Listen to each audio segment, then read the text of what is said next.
सर्दियों का समय था। एक झोपड़ी के दरवाजे पर बाप बेटा बुझी हुई आग के सामने बैठे हुए थे। झोपड़ी के अंदर बेटे की पत्नी बुधिया प्रसव के दर्द से गुजरने की वजह से करहा रही थी। कभी हल्की तो कभी जोर से उसके मुंह से चीखें निकलती थी। उसके करहाने की आवाज और चीखें सुनकर दोनों बाप बेटे का दिल सहम जाता था। बधिया के ससुर घीसू ने आधी रात तक चीखें सुनी और फिर थक कर कहा कि ये बचेगी नहीं। घीसू का बेटा और बुधिया के पति माधव ने चिढ़ते हुए जवाब दिया, मरना है तो जल्दी मरे। पिता ने कहा, अपनी पत्नी के लिए ऐसा कह रहा है जिसने अपना रात दिन इसी घर को दिया। तब दुखी आवाज में माधव बोला, मुझसे उसका इस तरह तड़पना और हाथ पांव मारना देखा नहीं जा रहा है। दोनों ही बाप बेटे काम से जी चुराते थे। बाप एक दिन काम करता तो 2 दिनों तक घर में आराम। उसका बेटा माधव तो और भी ज्यादा कामचोर था। 1 घंटे काम करता था और फिर 2 घंटे तक हुक्का पीता रहता। इनकी ऐसी ही हरकत की वजह से कोई इन्हें काम नहीं देता था। ऐसा नहीं था कि गांव में काम की कोई कमी थी, लेकिन घर में जब तक खाने के लाले न पड़ जाएं, तब तक ये काम के लिए घर से निकलते नहीं थे। पूरी झोपड़ी में 4 बर्तन और कुछ फटे हुए कपड़ों के अलावा कुछ भी नहीं था।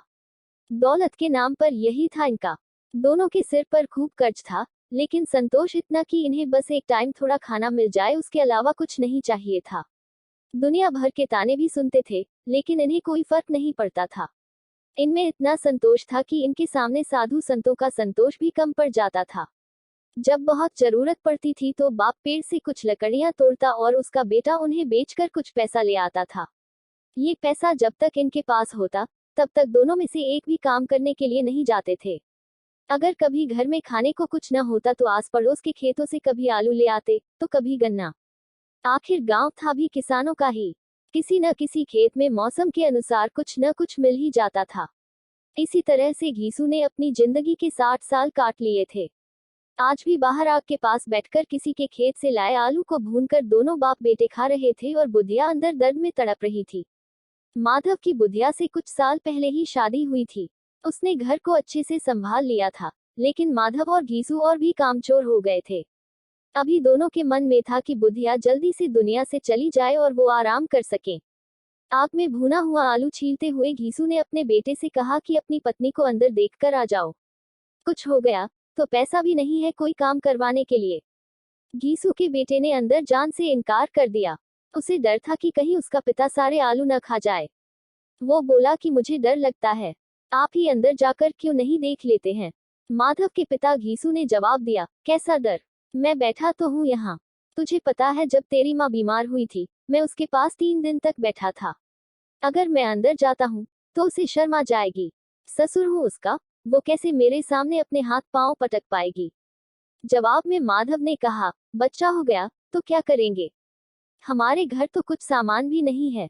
माधव बोला, बच्चा आए तो सही एक बार, घर में भी सारा जरूरी सामान आ जाएगा, भगवान सब संभाल लेंगे। कल के दिन यही आस पड़ोस के लोग बच्चा होने पर बिन मांगे घर में ही चीजें देकर जाएंगे।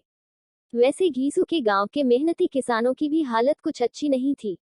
सिर्फ वो लोग ही पैसे वाले थे जो किसानों को दबाते या उनका हक मारते थे। घीसू के साथ यही चीज सबसे अच्छी थी कि उसका कोई पैसा नहीं मार सकता था। वो न तो रात दिन मेहनत करके पैसा कमाता था और न ही अपना फायदा किसी को उठाने देता था। कोई काम देने आ भी जाए कभी तो 3-4 गुना ज्यादा मजदूरी की रकम बता देता था। घीसू को इसी बात की तसल्ली थी कि वो दूसरों की तरह रात दिन मेहनत करके भी फटेहाल में नहीं था। वो तो मेहनत करता ही नहीं था और अपनी जिंदगी को मजे से जीता था। उसके साथ के लोग मुखिया या गांव का दूसरा ओहदा हासिल कर चुके थे, लेकिन वो गरीब का गरीब ही था। इस बात के लिए गांव के लोग उसे कोसते थे, पर मजाल है कि घीसू को कुछ देर के लिए भी बुरा लगे। घीसू और माधव को भूख इतनी लगी थी कि वो गर्म गर्म आलू खाकर अपनी जीभ जला रहे थे। आंखों से आंसू निकल रहे थे, लेकिन पेट की आग बुझाने के लिए वो गर्म गर्म आलू को निगलकर उसकी आग को पेट तक पहुंचा देते। ज्यादा गर्म आलू खाने की वजह से दोनों की आंखों से पानी निकल रहा था, पर भूख तेज थी, इसलिए दोनों में से कोई रुका नहीं। आलू खाते हुए ही घीसू को 20 साल पहले निकली ठाकुर की बारात में मिली दावत याद आ गई। उस दावत में जिस तरह से पेट भरकर घी में तली हुई पुड़िया, कचौड़िया और दूसरे व्यंजन खाने को मिली थी, वैसे दोबारा कभी नहीं मिला। यह सब सोचकर घीसू मुस्कुराया। तब तक आग में भुने हुए आलू खत्म हो चुके थे। अब घीसू और उसके बेटे ने हाथ धोया और दोनों सो गए। उधर बुधिया अभी भी दर्द से करहा ही रही थी। रात भर अच्छे से सोने के बाद जैसे ही माधव की नींद खुली तो सबसे पहले अपनी पत्नी को देखने के लिए गया, लेकिन तब तक उसका शरीर ठंडा हो चुका था। उसके पेट में बच्चे के मरने की वजह से बुधिया की भी मौत हो गई थी। माधव भागते हुए अपने पिता के पास गया और उसे बुधिया का हाल सुनाया। यह बताते हुए माधव जोर जोर से रोने लगा और उसका साथ देते हुए घीसू भी हाय हाय करते हुए अपनी छाती पीटता तो कभी सिर के बाल नोचता। इतना शोर सुनकर आस पड़ोस के लोग दौड़ते हुए आ गए। सबने बुधिया की मौत पर शोक जताया और चले गए। अब माधव और घीसू रोने पर ज्यादा वक्त बर्बाद नहीं कर सकते थे, क्योंकि उन्हें कफन और लकड़ी का इंतजाम करना था। घर में तो इतने पैसे थे नहीं कि इन्हें खरीदा जा सके। पूरा घर टटोलने पर भी दोनों को एक पैसा नहीं मिला। थक हार कर दोनों रोते रोते गांव के जमींदार के पास पहुंच गए। जमींदार को दोनों काम चोरी की वजह से बिल्कुल पसंद नहीं थे, लेकिन वो दयावान था।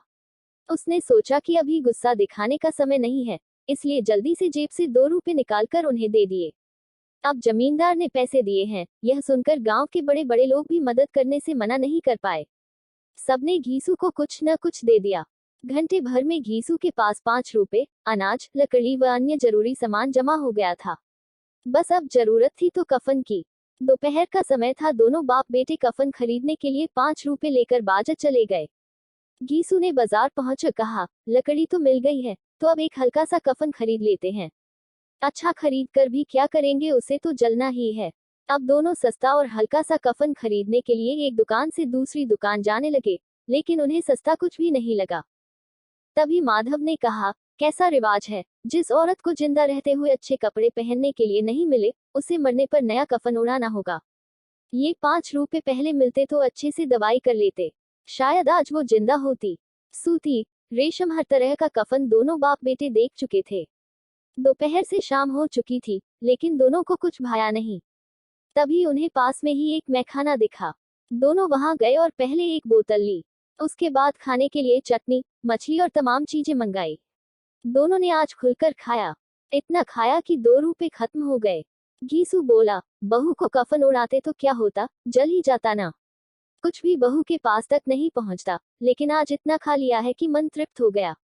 उसे हमारी दुआएं लगेंगी। बड़े लोगों के पास खूब पैसा हो तो वो नए कफन में फूंकते हैं।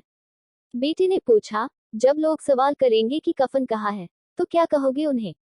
घीसू ने हंसते हुए कहा, उन्हें कहेंगे पैसे कहीं गिर गए और खूब ढूंढने पर भी नहीं मिले। भले ही लोगों को विश्वास न हो, लेकिन कफन वो खुद ही ले आएंगे या रुपये देंगे। अपने पिता की इस बात पर माधव भी जोर जोर से हंसने लगा और फिर बोला कि बहुत अच्छी थी बुधिया, जाते जाते हमें खूब खिला गई, उसे स्वर्ग में ही जगह मिलेगी। अब बचे हुए पैसों से घीसू ने और पूरियां मंगवाए और साथ में अचार भी। मजे से दोनों पूरियां खा रहे थे। खाते खाते घीसू ने कहा कि हमारी आत्मा खुश हो रही है, तो उसे पुण्य तो मिलेगा ही। माधव ने भी सिर हिलाते हुए हाँ कहा। कुछ देर सोचकर माधव बोला कि ऐसा भोजन कभी नहीं मिला था हमें, उसे स्वर्ग में जगह तो मिलेगी ही, आखिर उसी की वजह से हम ये सब खा पा रहे हैं। फिर माधव ने कहा कि क्या हम लोग भी एक दिन स्वर्ग जाएंगे? माधव के इस मासूम सवाल का घीसू ने कोई जवाब नहीं दिया और कहा कि चुपचाप से खाना खाओ।